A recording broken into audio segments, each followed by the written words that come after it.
আর আমার দাদুরে আমি ভীষণ মিস করছি, কারণ অনেক স্মৃতি মনে পড়ে যাচ্ছে দাদুর সাথে কাটানো। ঠিক আছে, চুপ করো চুপ করো চুপ করো। বাবা তুমি কাটলে কি করে? এবার বাবা কাটছে কেন সেটাই তো।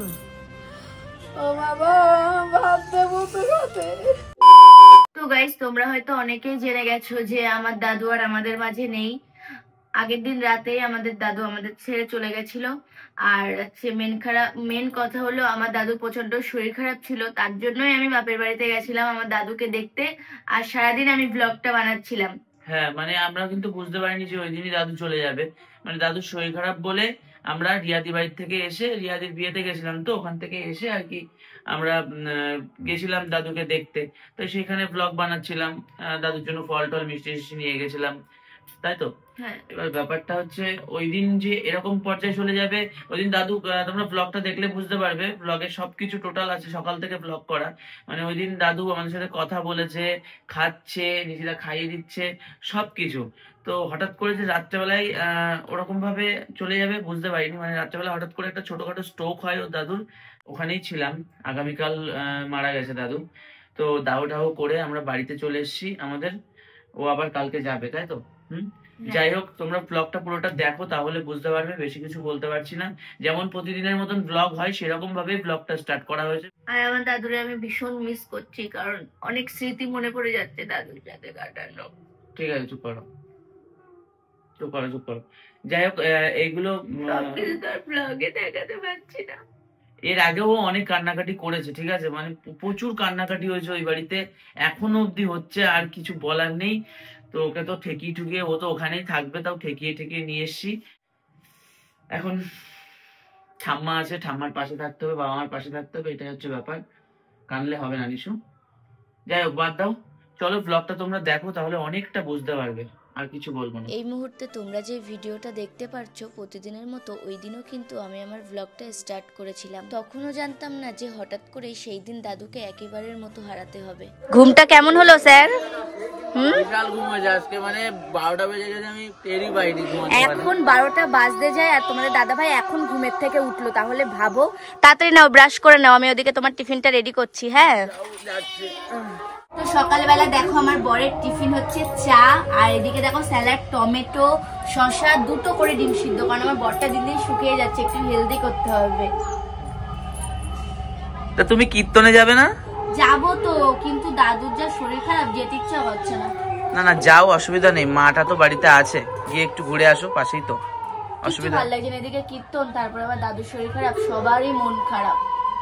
নাও, সবটা খাবে কিন্তু, বলে দিলাম। মাথা খারাপ, এই প্রতিদিন এখন এই নতুন নাটক শুরু হয়েছে ম্যাডামের, যে আমার নাকি মোটা হতে হবে, তার জন্য এই সব সালাড মালাড কেটে দেয় সকাল সকাল। খাও না তাড়াতাড়ি, তারপরে দুটো করে ডিম সিদ্ধ, আর কিছু লাগে?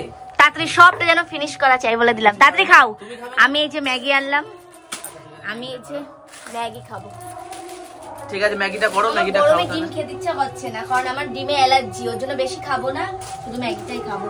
গরম জল, এখন ঠান্ডা জল খেয়ে গরম জল দেবো তাহলে করে। আমার দাদুর শরীর খারাপ ছিল, আর তার জন্য দাদুকে ডাক্তারও দেখানো হচ্ছিল। কিন্তু তোমরাই বলো তো, দাদুকে দেখে কি কোনোভাবে বোঝা যাচ্ছে যে আর কিছুক্ষণের মধ্যে দাদু আমাদের সবাইকে ছেড়ে চলে যাবে? গরম জল তাড়াতাড়ি করে নিয়ে আসি। হ্যাঁ, আগের দিনও কথা বলে গেলাম, তখনও একদম চাঙ্গা, হঠাৎ করে বসে পড়ল। এই যে এখন এই দেখো ভাতটাই মিক্সিতে, মানে মিক্সি করে, তাই এটা কি ভাত? ভাত আছে, আলু সিদ্ধ, আমি হচ্ছে সুজি মনে হয়। না না, ভাতটা এরকম ভাবে মিক্সি করে, তাই ভাতও খেতে পাচ্ছে না। 4 চামচ খেলো, তারপরে আমি একটু জল খাইয়ে দিয়েছিলাম, আর খাইনি। এখন বলছে তাহলে গরম জল করে নিয়ে আসি, চলো। ঠিক আছে, গরম জল করে দাও তাহলে। আসলে আমার দাদুর খুব ঠান্ডা লেগেছিল, আর বুকে সর্দিও জমে গেছিল, তাই ঠান্ডা জল খেতে পারছিল না। তাই আমি দাদুকে খাওয়ানোর জন্য জল গরম করে নিয়ে এসেছিলাম। না না, চামচে আরো ভালো হয়।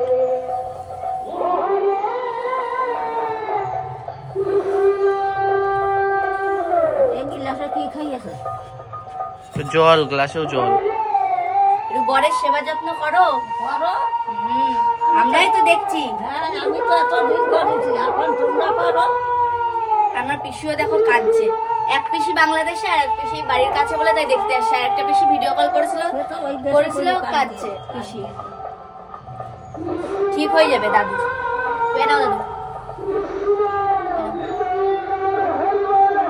ঠিক আছে, বেশি গরম না তো?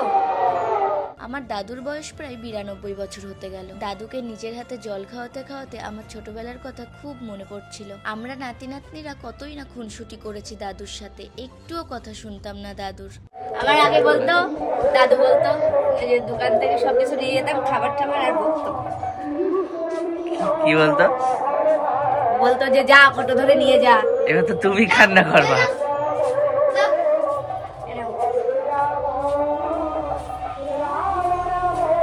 দাদুর সাথে কাটানো পুরনো কথাগুলো বলতে বলতে আমার চোখে আপন ইচ্ছায় জল চলে এসেছিল। আর এটাই ছিল আমার হাতে খাওয়ানো দাদুর শেষ জলটুকু। বিশ্বাস করো, তখনও জানতাম না যে দাদু আর কিছুক্ষণ পরেই আমাদের সবাইকে ছেড়ে একেবারে না ফেরার দেশে চলে যাবে।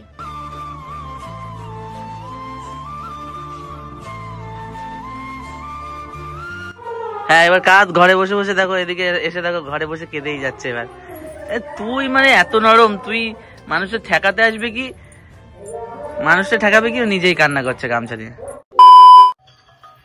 তো এখন কোথায় যাচ্ছি আমরা?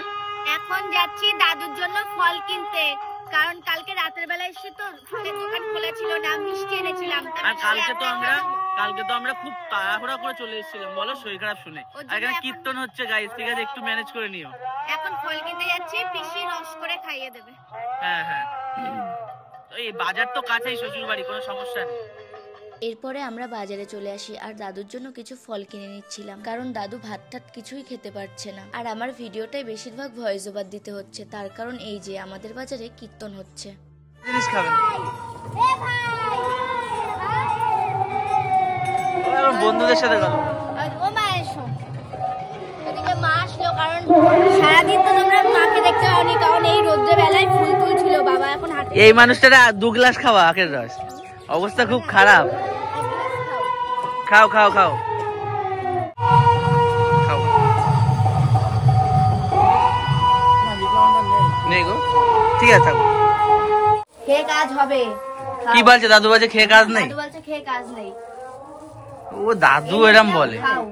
এই বেদানা তো দাদু খেতেই পারবে না, তাই তো রস, বেদানা তো রস করতে হবে। রসটা করে দাও, দাঁড়াও আমি বাটি দিচ্ছি।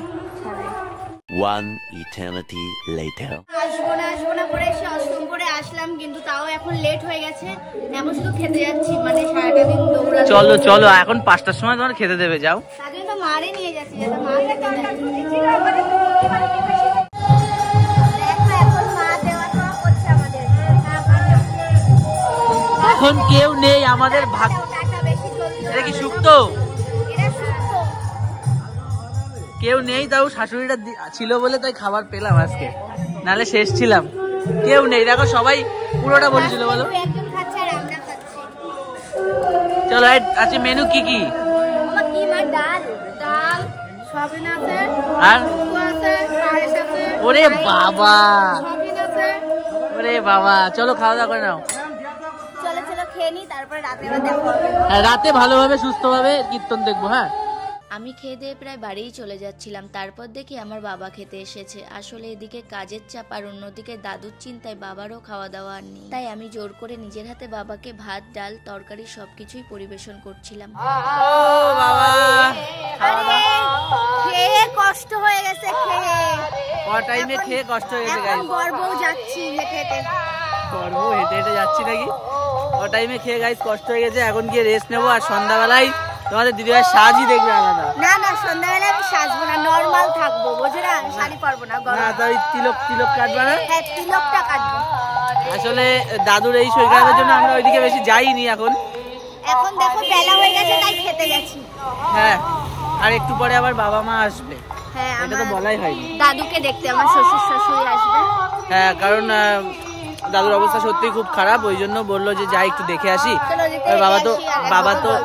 বাবা তো কাজের থেকে ফিরবে, তারপর অফিস থেকে ফিরবে, তারপরে আসবে। আস্তে আস্তে সন্ধ্যা হয়ে যাবে, তুমি তো নিতে যাবা। হ্যাঁ, আমি নিতে যাবো।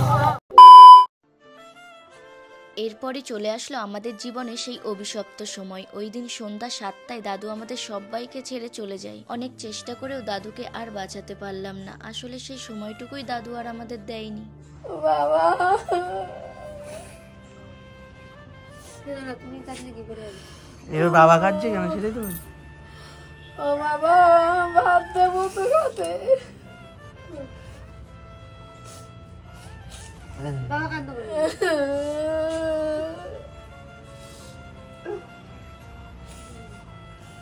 বাবা এত শক্ত ছিল, আবার বাবা কাঁদছো কেন? বাবারে ঠান্ডা করো, বাবা ভেঙে পড়লেই সব শেষ। কষ্ট হবে, কারণ দাদু তো দেখছে না কি কাঁদছে। তুমি আর ঠাম্মা কাঁদলে বেশি কষ্ট হবে। আমি তো তার জন্য মাঝে মাঝে কাঁদছি না, মাঝে মাঝে ভেঙে পড়ছি। আর কাঁদুক না কাঁদলে হচ্ছে তোর ভালো হবে।